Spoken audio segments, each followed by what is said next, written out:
আমরা শুধু নির্বাচনটা আদায় করার জন্য এই জুলাই সনদে স্বাক্ষর করেছিলাম। আমরা শুধু নির্বাচনটুকু আদায় করার জন্য এতদিন ঐক্যমত্য কমিশনে গিয়েছিলাম। আমাদের তো আসলে ঐক্যমত্যেরও কোনো ইচ্ছা ছিল না, আমাদের সংস্কারও কোনো ইচ্ছা ছিল না। আমাদের তো শুধু ইচ্ছা ছিল যে কোনো ভাবে নির্বাচন করে ক্ষমতায় যাওয়া। যে এইরকম অকপট স্বীকৃতি, যে আত্মস্বীকৃত মুনাফিক, লজ্জা বা হায়া এটা ঈমানের অঙ্গ। আলোচনা হলো গণভোট, রাজনীতি। আমি এই ঈমানের অঙ্গ লজ্জা, এটা এই হাদিস আমি কেন এখানে অবতারণা করছি,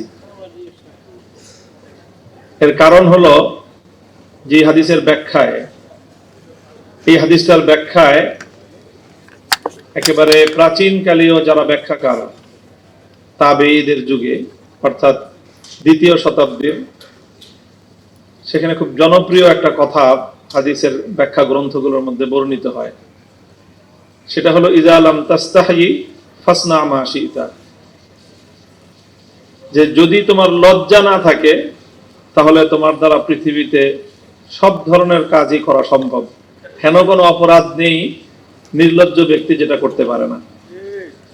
এই জন্য আল্লাহ রাসূলের মৌলিক শিক্ষার মধ্যে এই নির্লজ্জতাকে রোধ করার জন্য অনেক গুরুত্ব দেওয়া হয়েছে। এই কথাটা এই জন্য বলছি, আমি জানি না যে একটা রাষ্ট্রের রাষ্ট্রীয় দায়িত্বশীল বা যারা নির্বাচিত ব্যক্তিবর্গ, ক্ষমতাসীন মহল, তাদের মূল বা একেবারেই প্রতিনিধিত্বশীল চেয়ার থেকে যখন বলা হয় এই কথা যে আমরা তো শুধু নির্বাচনটা আদায় করার জন্য, আমরা শুধু নির্বাচনটা আদায় করার জন্য এই জুলাই সনদে স্বাক্ষর করেছিলাম, আমরা শুধু নির্বাচনটুকু আদায় করার জন্য এতদিন ঐক্যমত্য কমিশনে গিয়েছিলাম। আমাদের তো আসলে ঐক্যমত্যেরও কোনো ইচ্ছা ছিল না, আমাদের সংস্কারও কোনো ইচ্ছা ছিল না।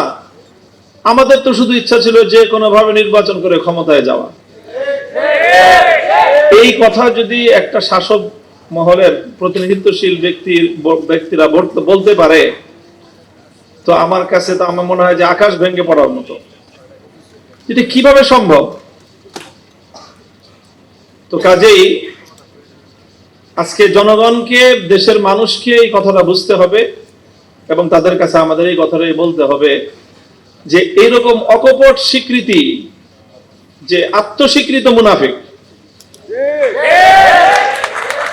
স্বঘোষিত মুনাফিকি করলো, এরপরে কিভাবে তারা তাদের এই দেশের মানুষকে শাসন করার লেজিটিমেসি থাকতে পারে, এটা আমার বুঝে আসে না।